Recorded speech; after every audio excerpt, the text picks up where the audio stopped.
رمضان كريم كريم كريم شهر عظيم عظيم عظيم رمضان كريم كريم كريم شهر عظيم عظيم عظيم.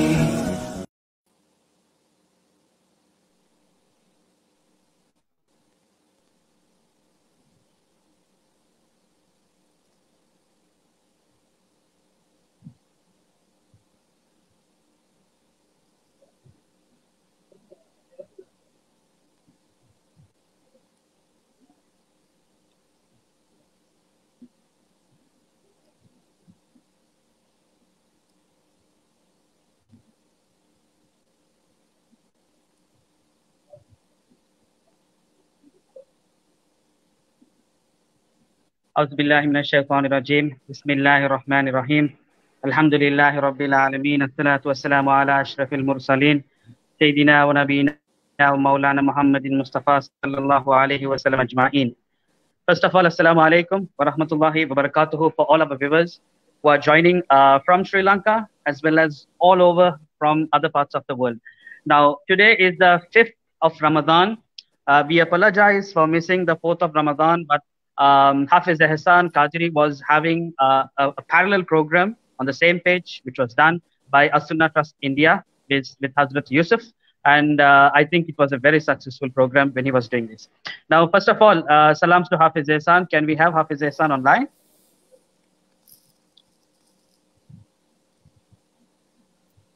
Assalamu alaikum wa rahmatullahi wa barakatuh. Wa alaikum assalam wa rahmatullahi wa barakatuh. First of all, I have a small surprise for all our viewers. I think we missed the 4th of Ramadan as a program.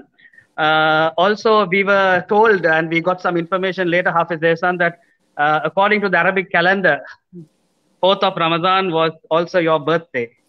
Alhamdulillah, yes. 49 years. Alhamdulillah, Rabbil Alameen. Alhamdulillah. Alhamdulillah.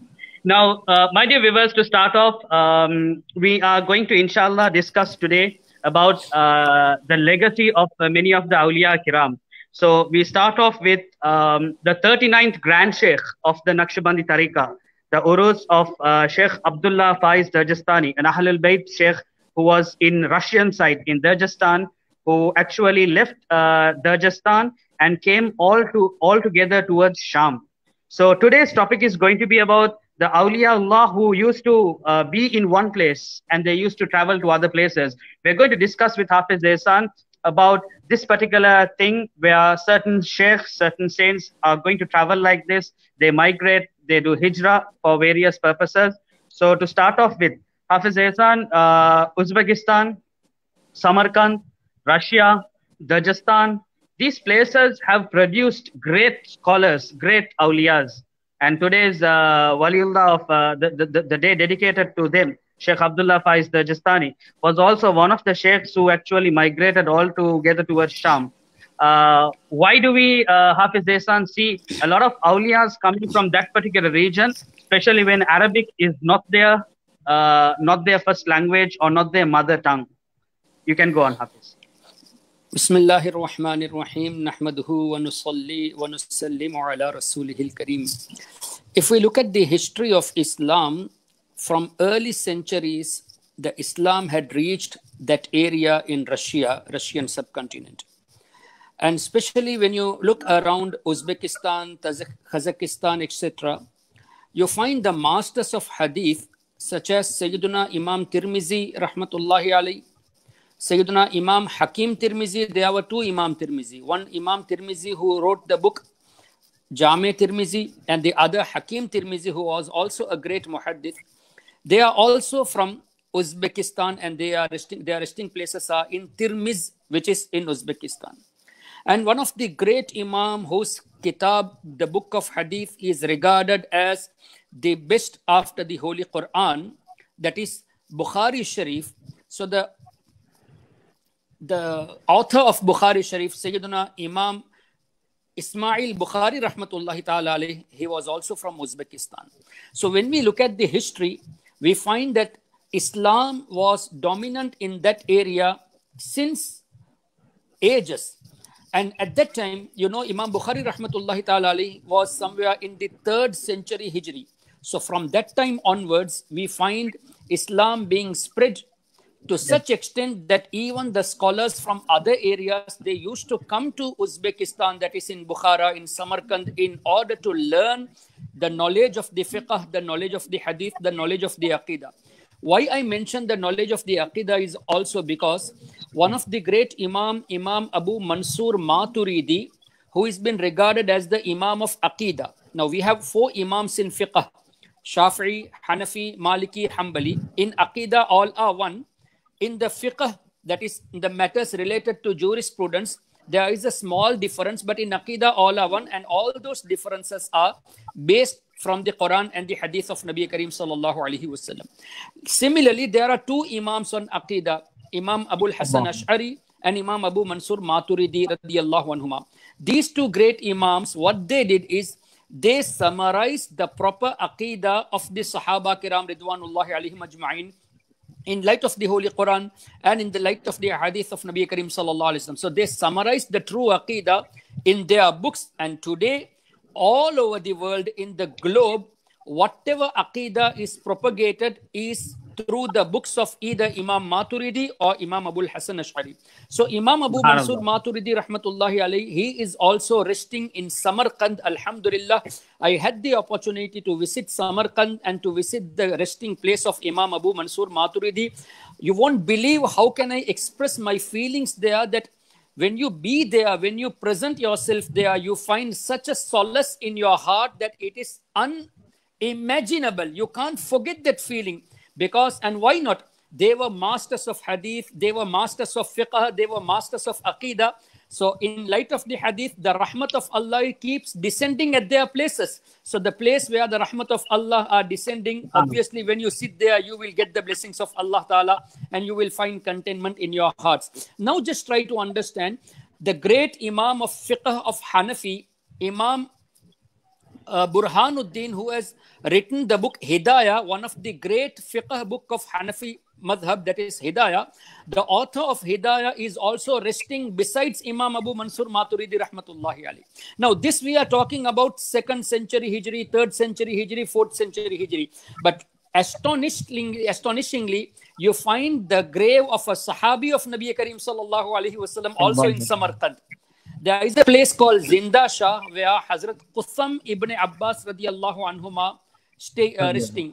Now, he is such a Sahabi that we find in the narration, I think Imam Jalaluddin Suyuti rahmatullahi alayhi has recorded in Al-Khasaisul Kubra that Hazrat Qutham ibn Abbas radiyallahu ta'ala anhuma was the last person after the burial of Nabi Karim sallallahu alaihi wasallam to come out of the blessed Rawda Sharif of Nabi Karim sallallahu alaihi wasallam.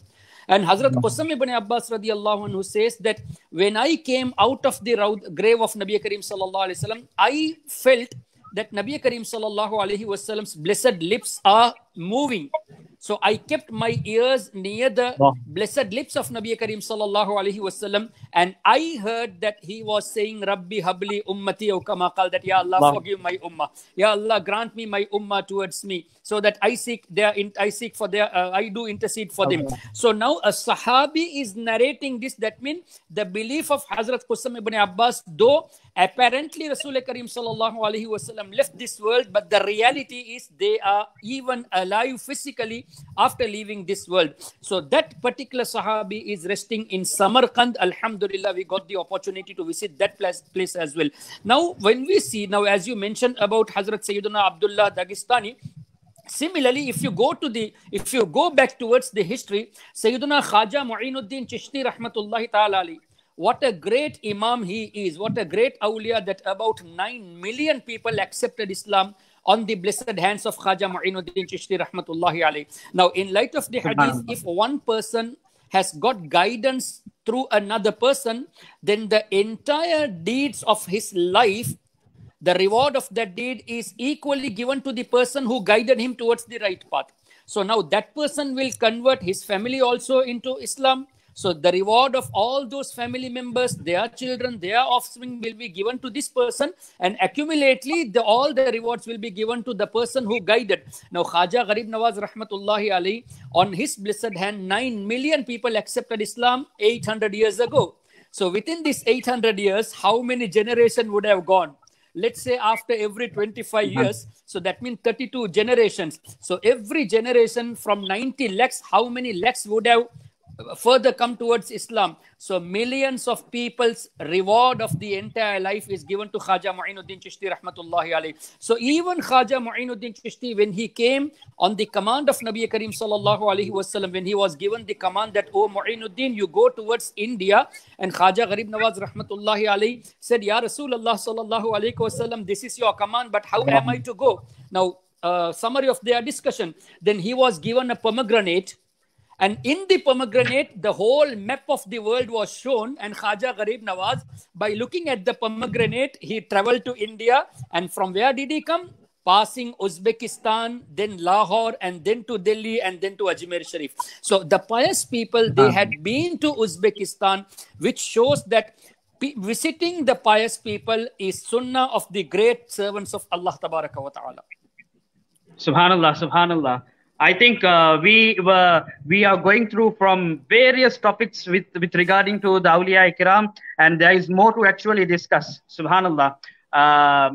Jazakumullah khair, Hafiz Ehsan, for this particular explanation. And further, for all the viewers who are joining here today, there are about 100 people who are actually joined here live with us. We are going through the stories of the Awliya Ikram who have been traveling via Uzbekistan. Hafiz sir, you spoke about the area of Samarkand, Uzbekistan, having so much as a knowledge. It's like a knowledge base with the great muhaddisas being from that particular place. Also, I have a very interesting question, because when you discussed about knowledge base, one of the most important sciences in Islam is the science of fiqh, or Islamic law, or jurisprudence. Can you clarify to me this particular question? Have those great names, all the names you mentioned, were they followers of mazhabs, or were they not followers of mazhabs? Can you give us a short explanation on this?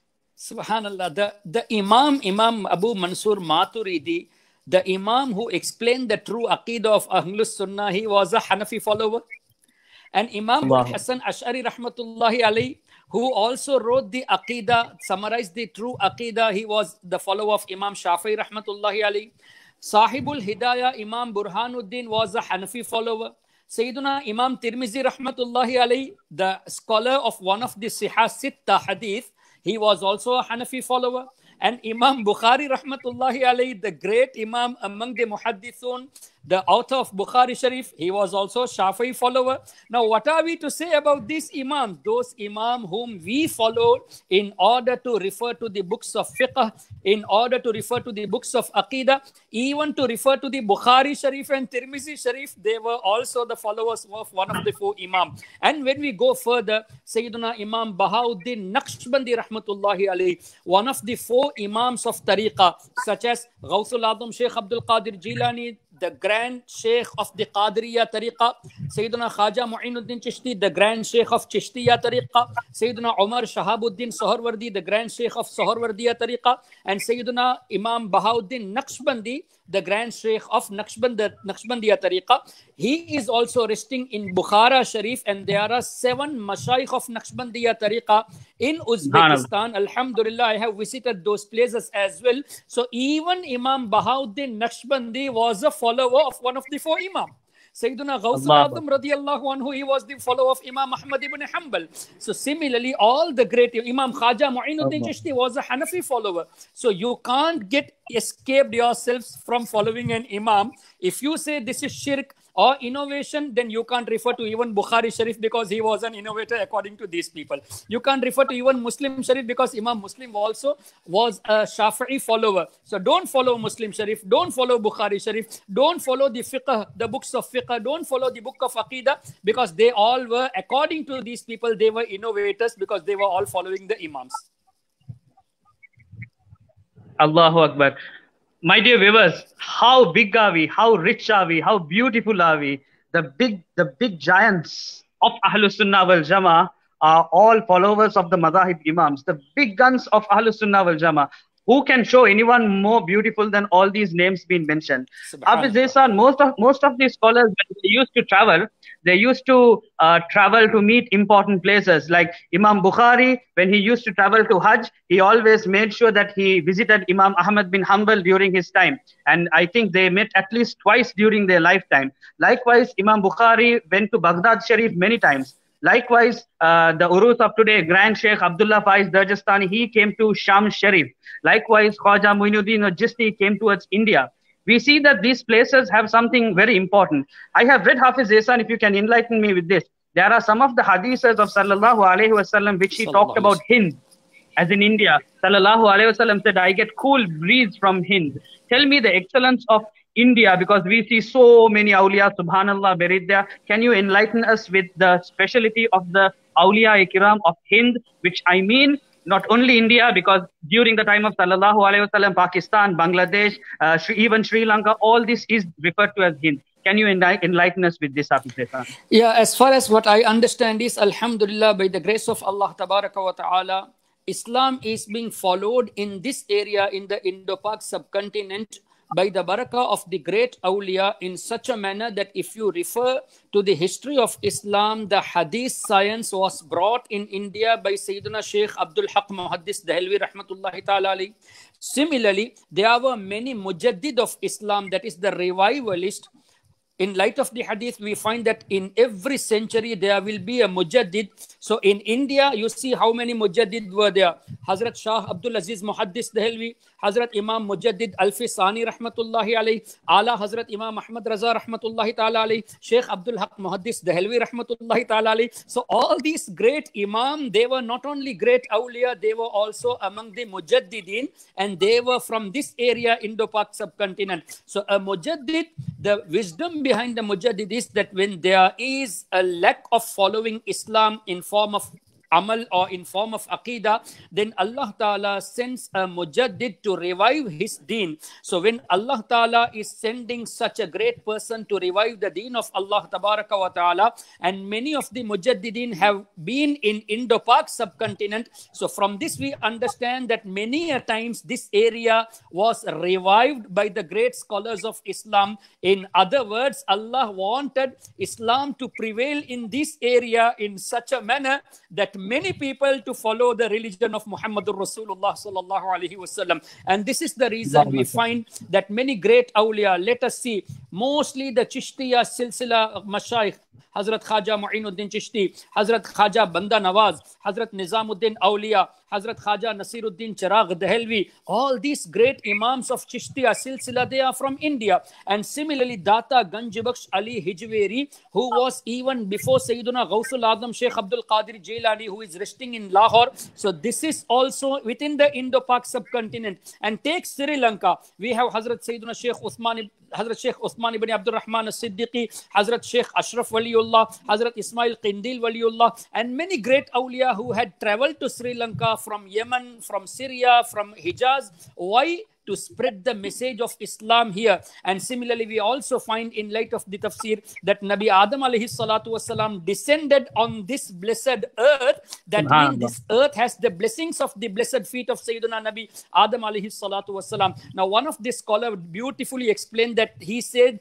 that I see, comparing to India and Pakistan, mostly in Sri Lanka, people have got the opportunity to perform Hajj or Umrah. This is because of the barakah of the blessed feet of Sayyidina Nabi Adam alayhi salatu wasalam. So this way we see Allah Tabaraka wa Ta'ala has selected this country. What a beautiful country we live in is, Alhamdulillah, that in this country as well as the countries surrounded to Sri Lanka, such as India, Pakistan, Bangladesh and all, we are fortunate that many awliya of Allah Tabaraka wa Ta'ala and the people who follow religion with the true aqidah of Ahlus Sunnati wal Jama'ah are also mostly found in this area. So Alhamdulillah, we are grateful to Allah Ta'ala for keeping us in that particular area about which our Nabi Sallallahu Alaihi Wasallam said that I feel the fragrance from Allahu Akbar.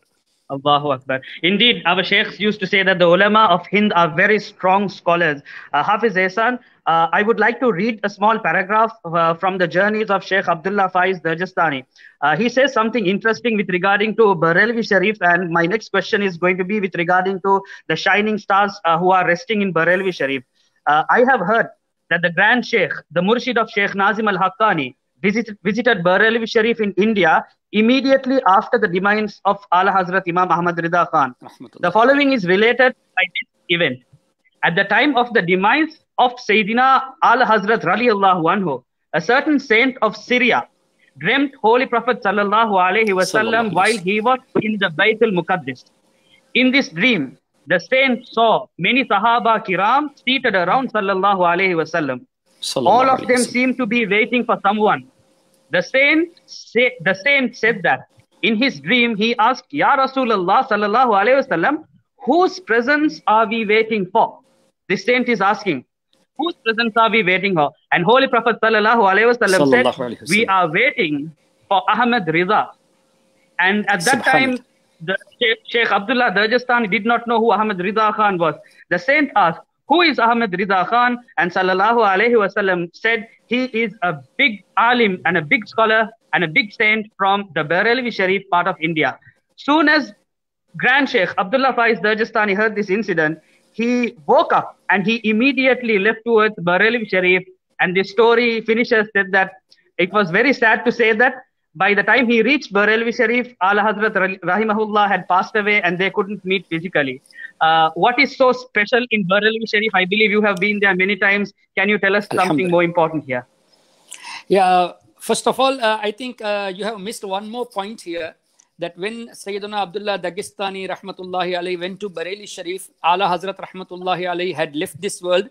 And when he inquired about the demise of Ala Hazrat and when he checked the timing, it was the exact time that day he dreamt Nabi Karim Sallallahu Alaihi Wasallam saying that we are waiting for Ahmad Raza Khan Rahmatullahi Ta'ala alayhi. So see the coincidence. Now from this incident, we understand the status of the true Ashiqur Rasul, Sayyiduna Ala Hazrat Imam Ahmad Raza Rahmatullahi alayhi, who was regarded as a Mujaddid, a revivalist of the 14th century Hijri, especially at that time when from all the corners of India, there was announcement saying that to call Ya Rasulullah is shirk.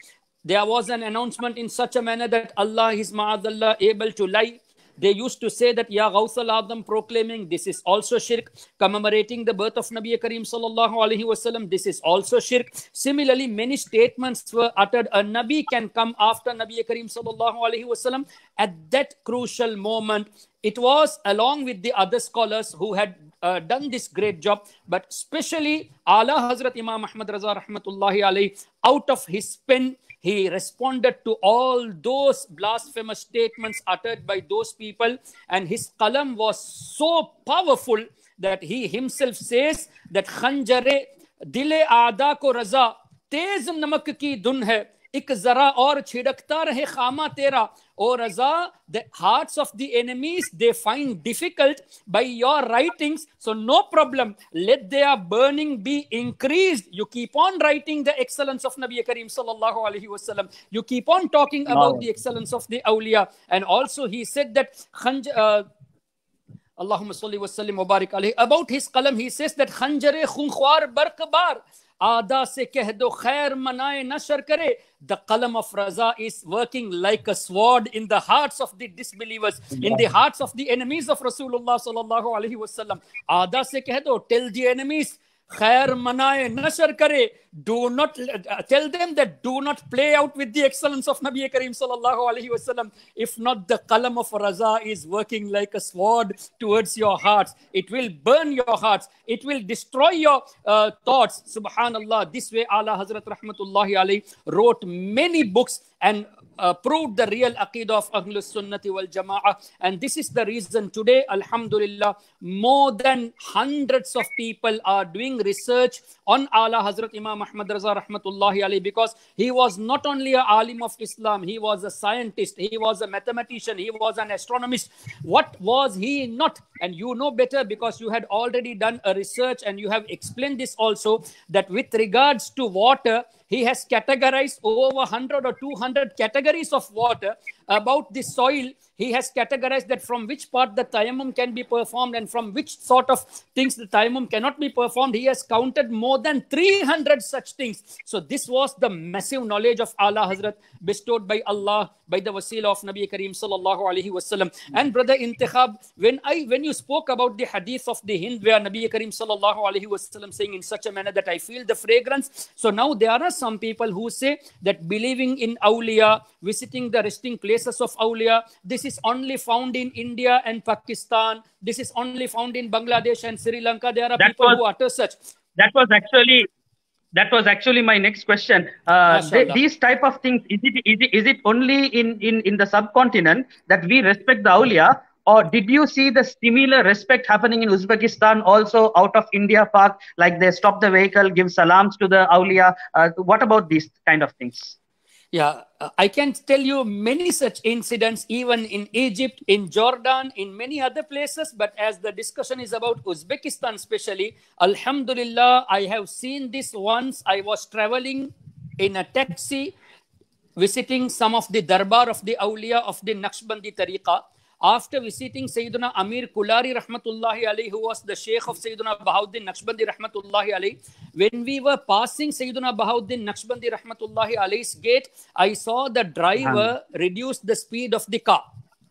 After some time, he started his speed again. So out of curiosity, I just questioned him that, oh brother, what was the reason for you to make slow your vehicle here, to reduce the speed? Then the driver at that time said that the government order is such, when you pass across any awliya, you must reduce the speed for 20 kilometers per hour. If the speed is beyond 20 km per hour, then there will be policemen there surrounding and they will catch you, they will fine you. So the adab of this great awliya is still followed in Uzbekistan. And you know, a best part is, if you refer to the books of ahadith, the sharah, the commentaries of the hadith, you find that this adab is mentioned, that when you go to a ziyarah of awliya, first you offer 2 rakat salah nafil, then you go to the ziyarah and recite Fatiha. After reciting Fatiha, through their wasila, you ask from Allah for your betterment. Now, this has been written in the books of adab as well. So now, I personally saw this, that in Uzbekistan, you go to the Mazar Sharif of Imam Bukhari, you go to the Mazar Sharif of Imam Maturidi, you go to the Mazar Sharif of Sheikh Bahauddin Naqshbandi, you have to walk about 250 or 500 meters within a garden, beautifully, where flowers are decorated beautifully. You have to walk in the garden first. Then you will find the masjid. You offer 2 rakat nafil salah. After passing the masjid, you will find the grave of Imam Bukhari rahmatullahi alayhi. After passing the masjid, you will find the resting place of all these great awliya. So what do we understand? The government of Uzbekistan had made such an arrangement that you have to walk through the gardens first, then go to the masjid, offer salat nafil, and after that go for the ziyarah of the awliya. So this particular adab I saw in Uzbekistan, and I was really astonished to see. And similarly, there were many qurra, that those who beautifully recite the Quran outside the Mazar Sharif. Beautifully, they used to recite the verses of the Holy Quran. People used to stay surrounding that qari, and after recitation of the Quran, they used to make a small dua by the wasila of the great awliya there, and people used to do salam and go back again. So this particular adab, what I saw there in Uzbekistan, really I felt that every Muslim should go and visit Uzbekistan at least once in a lifetime, so that they realize the true essence of Islam with regards to awliya. Because alhamdulillah, we see not only in Indo-Pak subcontinent, even in the Russian area, that is in Uzbekistan, you find the people who follow Ahlus Sunnati wal Jama'ah in such a manner that though due to being under Russian influence, they were not allowed to practice Islam properly, yet the maintenance of the dargahs, the maintenance of the resting places of awliya, it's absolutely marvelous. Subhanallah. Subhanallah, that's lovely. We've got an interesting comment by a brother called Jeffrey Rizvi. He says, I feel now how blessed Uzbekistan is, because I read recently that the pandemic has not reached and not yet report positive anywhere in Uzbekistan. Subhanallah.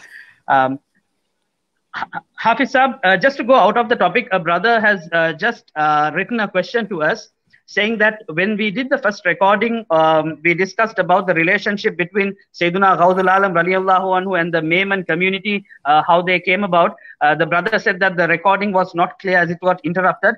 He has asked if you can again repeat that particular section where the link between the Mayman community and Sultanul Awliya Ghawthul Alam radiallahu anhu. MashaAllah. It's like this. Our forefathers about 700 years ago, they were originally from Sindh. And they were traveling to another place with the intention of worshipping towards a temple. And there was a river in between. So what happened was they were waiting for a boat so that they could carry on the boat and go past the river and go to the temple in order to worship. So there, the great saint, the great grandson of Sayyiduna Ghawthul Azam rahmatullahi alayhi, he saw these people and raised this question that, oh people, where are you intending to go? They said, no, actually we are waiting for a boat so that we could cross the river, and our purpose is to go and worship the temple there, which is apart from that, which is after crossing the river. Then the great saint said that if I bring that temple in front of you, then those people said it would be best then. It would have been easy for us rather going there. If the temple is here, it would be easy for us to worship. So he showed a miracle, and that temple was presented in front of those people. Now, before they started worshipping, the great Sheikh from the Silsila, from the offspring of Sayyidina Ghawthul Azam, Sheikh Abdul Qadir Jilani rahmatullahi alayhi, said that, are you going to worship this particular idols who are under our control? If we wish, we bring them from that area to this area. Why not you worship the one who created you, who created me, who created the whole universe? So by seeing this miracle and his blessed words, it got into their hearts and they all accepted Islam. So after accepting Islam, they were tortured again by some people. So they came again to this great saint saying that we are being tortured. What are we to do? So that great saint, he said, okay, you migrate to another area. And at that time, I have the written agreement which was done at that time. It is written in the Persian language, and the Urdu translation is also there, in which it is written that we, the people from this Mayman community, we swear along with all our leaders of the community that anyone from our family, from our children, from our children's children until Qiyamah, if anyone goes against the respect of Ghawthul Azam Sheikh Abdul Qadir Jilani or his children or his grandchildren until Qiyamah, we consider that particular son of ours out of our community who is against the love and respect towards Ghawthul Azam, not only Ghawthul Azam, towards all his descendants. So every Mayman has to respect Sayyiduna Ghawthul Azam Sheikh Abdul Qadir Jilani, because this was the agreement done by our forefathers that that person is not considered to be a Mayman who do not respect Ghawthul Azam Sheikh Abdul Qadir Jilani rahmatullahi alayhi. But unfortunately, we find some people today, even among the Maymans, who are, due to the influence of Wahhabism, they are away from this. So we don't mind. If they come, it's a good thing. If not, let them not call themselves as Mayman, because our forefathers have made them away from the community. Subhanallah, Subhanallah. Brother Ajaz Qadri says, Hafiz Ehsan, we spoke about a lot of saints in India, the big people in India, but we missed Mujaddid Al-Fithani. So what have you got to say about Mujaddid Al-Fithani, of how he protected the Sharia of Sallallahu Alaihi Wasallam when India was in a very tough time? And everyone is a Mujaddid in that century, but he was the Mujaddid in the millennium itself, and he was a great awliya who had many tariqas, including the Naqshbandi and Qadiri Silsila. What about them, Hafiz Ehsan? Yeah, I think he would have come to the live discussion later on. When I spoke about the list of the Mujaddid in India, I did mention about Mujaddid Al-Fithani rahmatullahi alayhi, who was a Mujaddid of the 11th century, and during his time, people were neglecting Allah Tabaraka wa Ta'ala. People were speaking against Allah Tabaraka wa Ta'ala, and there was a new religion formed by Akbar Badshah. The Akbar, who was the ruler, Deen Ilahi, in the name of Deen Ilahi, he initiated a new religion. So at that time, Mujaddid Al-Fithani rahmatullahi ta'ala alayhi proved the true aqidah of Ahlul Sunnah, and he proved that Islam is the real religion. And whatever objections with regards to Allah Ta'ala were made, he refuted all those false allegations, and he proved the true aqidah with regards to Allah Ta'ala. And at that time, Sayyiduna Sheikh Abdul Haq Muhaddis Dehelvi Rahmatullahi Alayhi, both were in the same time. Here, Mujaddid Al-Fisani Rahmatullahi Alayhi worked on the part with regards to Allah Tabaraka wa Ta'ala, and here Sheikh Abdul Haq Muhaddis Dehelvi, where there were people talking against the love of Rasul Karim Sallallahu Alaihi Wasallam. So Sheikh Abdul Haq Muhaddis Dehelvi Rahmatullahi Alayhi focused on this area. So this way the Indo-Pak subcontinent was protected by these pious servants of Allah Tabaraka wa Ta'ala. Alhamdulillah. And I think it is still being protected by the great scholars of Ahlus Sunnah wal Jama'ah in Pakistan, in India, in Sri Lanka, who are doing a great service to protect this religion from the thieves of this religion who can steal your iman. Hafiz Saab, to continue with this, I believe, how much time do we have? How is your schedule today? It's okay, no problem. We can go on for a few minutes. Alhamdulillah. Hafiz Saab, I would like to take your attention away from India a little bit towards Sham Sharif, towards Syria, Palestine, Jordan, which is also a very important part of Islam.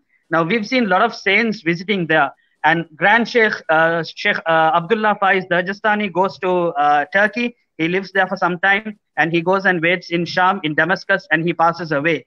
Now, he passes away in a place called Jabal Qasyun, Mount Qasyun.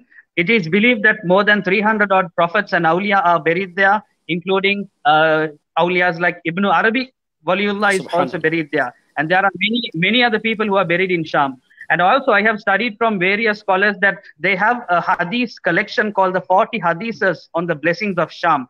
Why is Sham this much blessed, Hafiz Ihsan, that even though today Sham is being a war place, still there are big scholars who are still teaching hadith and Quran, and there are even ladies studying under them to become hafizas in hadith as well. Why is this area so blessed, Hafiz Ihsan? Subhanallah. Now, from this statement of yours with regards to Sham, this shows us the knowledge of the unseen of our Nabi Sallallahu Ta'ala Alaihi Wasallam. And this also shows the conspiracies and the hatred of the Wahhabism, Najdism towards the awliya also. We can understand from this. As you know, a very famous incident, once Nabi Kareem Sallallahu Alaihi Wasallam made such a dua, Allahumma barik lana fi yamanina wa fi shamina, Ya Allah, bless barakah in our Sham, in our Yemen, our Sham, our Syria. So Nabi Kareem Sallallahu Alaihi Wasallam included the term saying that, Ya Allah, bless our Sham, bless our Yemen. That means so much of love Nabi Kareem Sallallahu Alaihi Wasallam had for these areas. And at that time, a person came and said that, why don't you talk about Najd? Why don't you pray about Najd? Then Nabi Kareem Sallallahu Alaihi Wasallam said that there will be horn of shaitan from Najd. And from this hadith, the scholars of the hadith have derived, especially the brother of Ibn Abdul Wahhab Najdi, Sayyidina Sulaiman, I guess, Rahmatullahi Alayhi, father or brother of Ibn Abdul Wahhab Najdi, he says that, including him, they say that what Nabi Kareem Sallallahu Alaihi Wasallam said 1,200 years ago, as per that time, by seeing the conspiracies, by seeing the things, what is done by Ibn Abdul Wahhab Najdi, it is really Nabi Kareem Sallallahu Alaihi Wasallam was pointing towards this person. So what is meant in the hadith that the horn of shaitan will be born, this is Ibn Abdul Wahhab Najdi. Now this is said by his own family members, and similarly other scholars of Islam have also said that. So from this what we understand, the one who has the following of Wahhabism, they will never love the Sham. That means they will never love the awliya. Nabi Kareem Sallallahu Alaihi Wasallam has praised Sham, saying that there will be abdal there.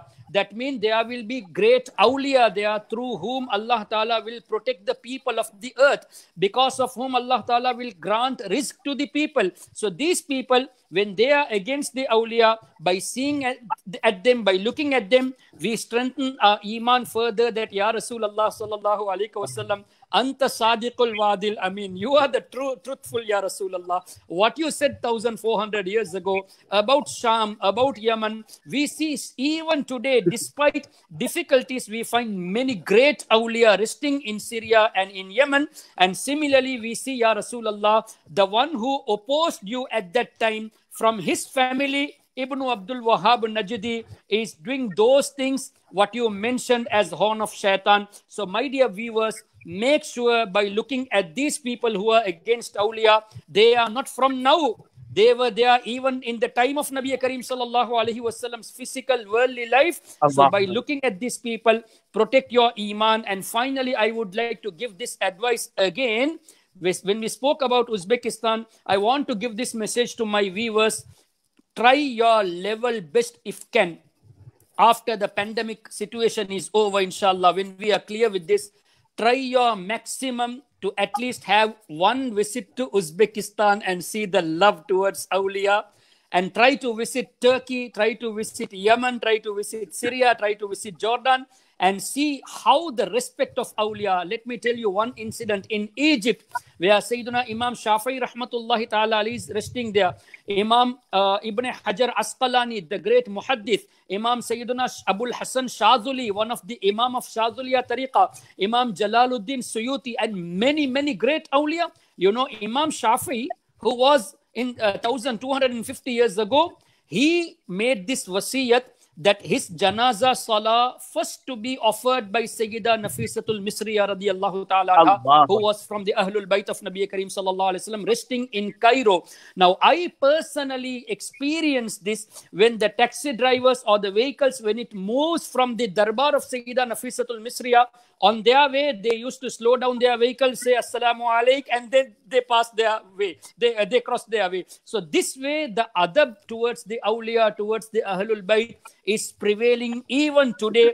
So make sure, if Allah gives you this tawfiq, try your best to visit the great places of awliya, and you won't be doing any shirk or bid'ah here, because as you said, brother Intikhab, Imam Bukhari also went to Baghdad Sharif.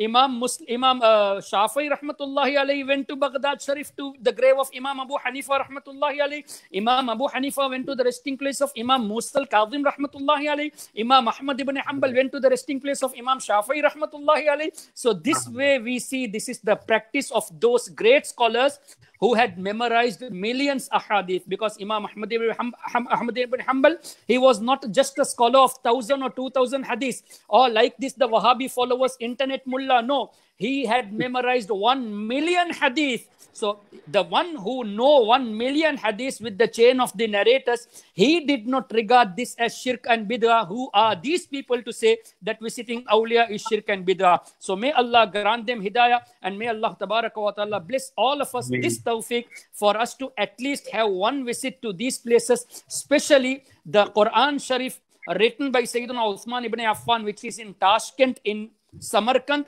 in Tashkent, in Uzbekistan, and also the Sahabi who experienced, who saw the blessed lips of our Nabi moving, Hazrat Qusam ibn Abbas in Samarkand, and special visit to Imam Bukhari, Imam Maturidi, Imam Naqshband, and many such great awliya, and then see the difference, how Islam is prevailing in every part of the world with the love of awliya.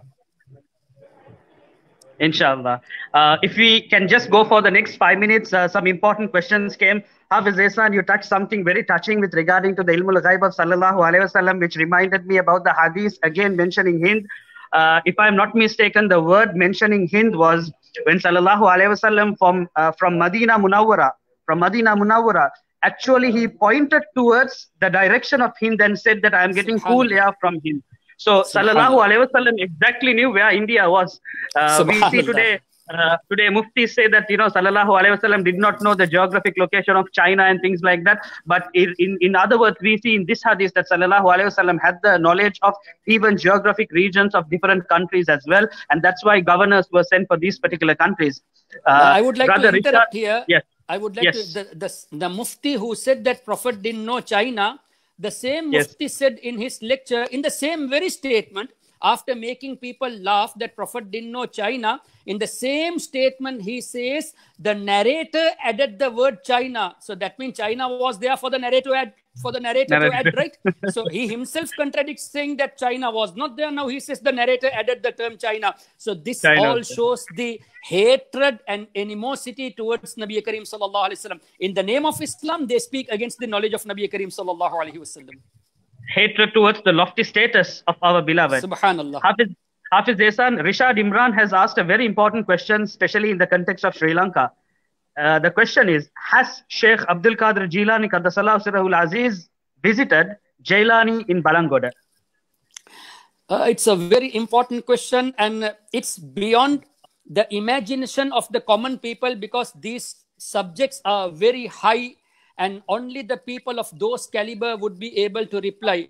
But in short, what I could say is, spiritually, definitely Ghawthul Azam is everywhere, because he said that I see the entire cities of Allah like I see a mustard seed on my palm. نظرت إلى بلاد الله جمعا كخردلة على حكم اتصالي. And there are some scholars who say that in the life history of Ghawthul Azam, Sheikh Abdul Qadir Jilani, about 20 or 25 years of his lifetime was in the jungles. So people are in reality unaware of that incident where he traveled. So there is a possibility during that time he had visited Sri Lanka as well. Subhanallah, Subhanallah.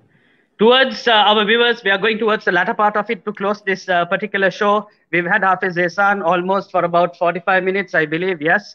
And inshallah, to wind up with one or two more questions, Hafiz Ehsan, brother Muhammad Salim, I believe from India, has said, why don't you speak a few words of the Prince of Barelvi, Taj al-Sharia, rahimahullah?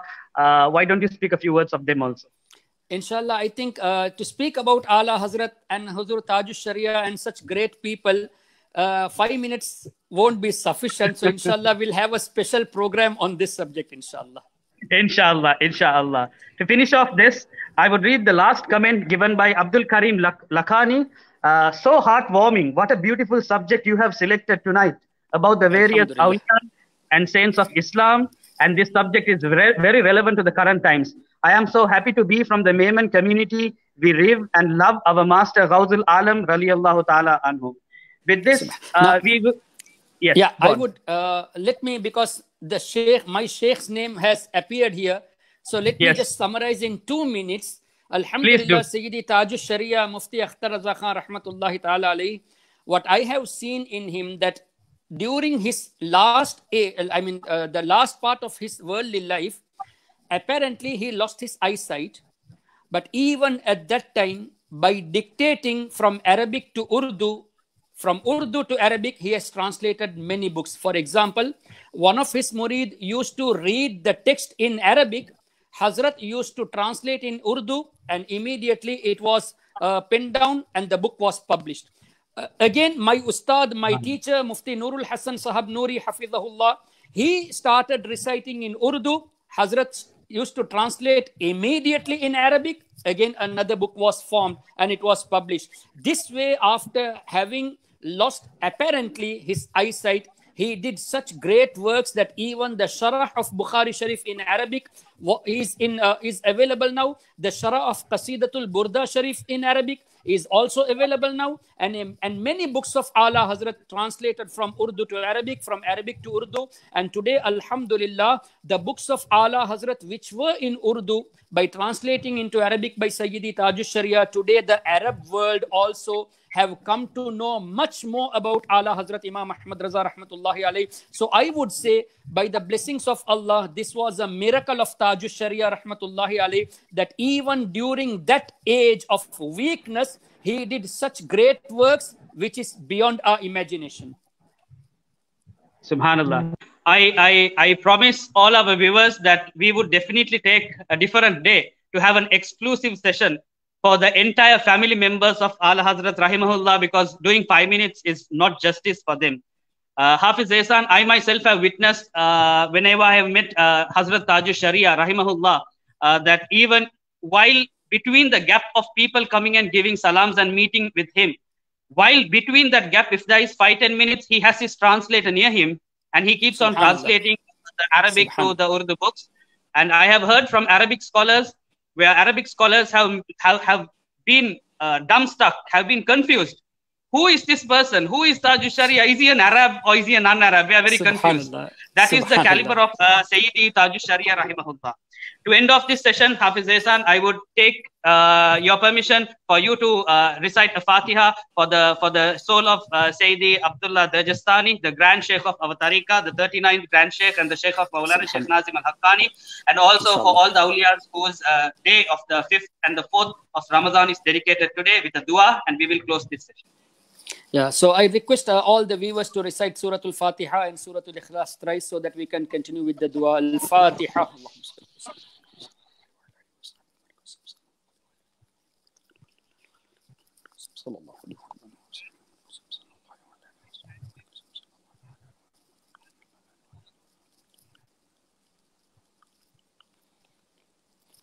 بسم الله الرحمن الرحيم الحمد لله رب العالمين والصلاة والسلام على أشرف الأنبياء والمرسلين وعلى آله وصحبه وأهل بيته وأزواجه وأولياء أمته وأمته أجمعين اللهم ربنا آتنا في الدنيا حسنة وفي الآخرة حسنة وقنا عذاب النار اللهم أعنا على ذكرك وشكرك وحسن عبادتك اللهم ارزقنا الاستقامة على مذهب أهل السنة والجماعة اللهم يا ذا الجلال والإكرام أمتنا على دين الإسلام اللهم يا قوي يا متين اكفر شر الظالمين اللهم إنا نجعلك في نحورهم ونعوذ بك من شرورهم اللهم احفظنا من كل بلاء الدنيا ومصيباتها وعذاب الآخرة. Ya Allah, whatever the recitation we have made here and whatever the statements given in light of the Quran and the hadith of Nabi Kareem sallallahu alaihi wasallam, Ya Allah Ta'ala, if there were any mistakes occurred, Ya Allah, forgive it by the wasila of your Nabi sallallahu alaihi wasallam, and Ya Allah, the reward what you are granting us out of your mercy, we convey all the rewards towards your Habib sallallahu alaihi wasallam. By the wasila of your Habib sallallahu alaihi wasallam, we give the rewards towards all your prophets and the mursaleen alayhimus salatu wa taslim, towards all the sahaba, all the ahlul bayt,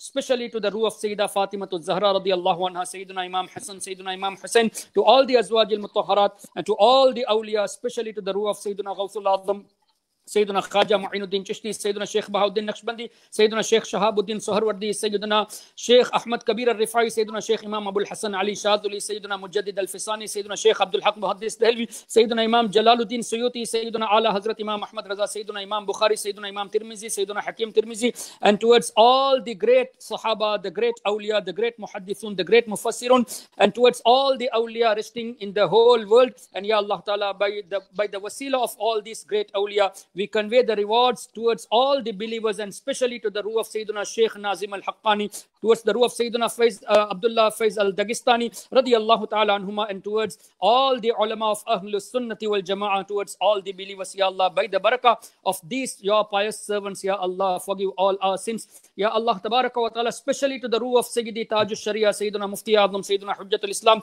and towards all the ulama of Ahlus Sunnah, especially to the ruh of Sayyidina Shah Turabul Haq Qadri rahmatullahi ta'ala alayhi. Ya Allah tabaraka wa ta'ala, by their barakah, forgive all our sins. Ya Allah tabaraka wa ta'ala, bless all of us with your special mercies in this month Ramadan. Ya Allah tabaraka wa ta'ala, grant all of us sound health, sound wealth, and Ya Allah, grant all of us the tawfiq to remain firm on the aqidah of Ahlus Sunnati wal Jama'ah. Ya Allah, protect all of us from all kind of bala and musibah. Ya Allah tabaraka wa ta'ala, make all of us firm on the sharia of your Habib sallallahu alaihi wasallam. Ya Allah, allow us to follow the sunnah of your Nabi sallallahu alaihi wasallam.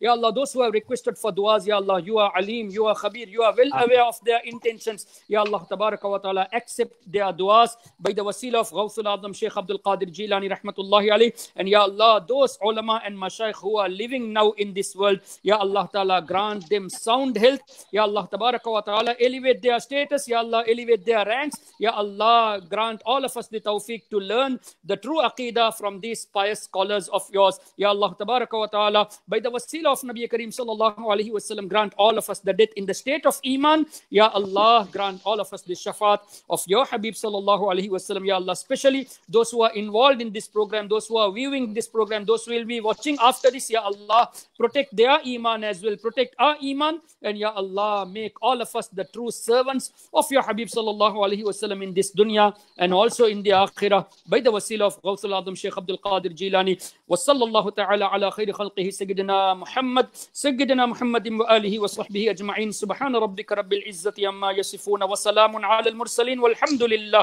rabbil alamin wa bihaqqi la ilaha illallah la ilaha illallah la ilaha illallah Muhammadur Rasulullah sallallahu alaihi wasallam. Alhamdulillah, that's a wrap up from As-Sunnah Trust with Hafiz Ehsan, myself, Sayyid Fazlur Rahman Al-Habishi Maulana, and the Muhyiddin TV crew. And we wish you a happy Ramadan until we meet tomorrow. Assalamu alaikum wa rahmatullahi wa barakatuh. Wa alaikum assalam. And again, just as a reminder, let all the viewers keep reciting the dua of Imam Shafi'i, li khamsatun utfi biha harra al-waba al-hatima al-Mustafa wal-Murtada wabnahuma wal-Fatima, and let them write it in a piece of paper and keep on their doors also, inshallah. They paste on their doors, inshallah. They will see the barakah of this, and Allah Ta'ala will grant all of us the protection by the wasila of these noble personalities. Assalamu alaikum wa rahmatullah. Wa alaikum assalam wa rahmatullahi wa barakatuh. رمضان كريم كريم كريم شهر عظيم عظيم عظيم رمضان كريم كريم كريم شهر عظيم عظيم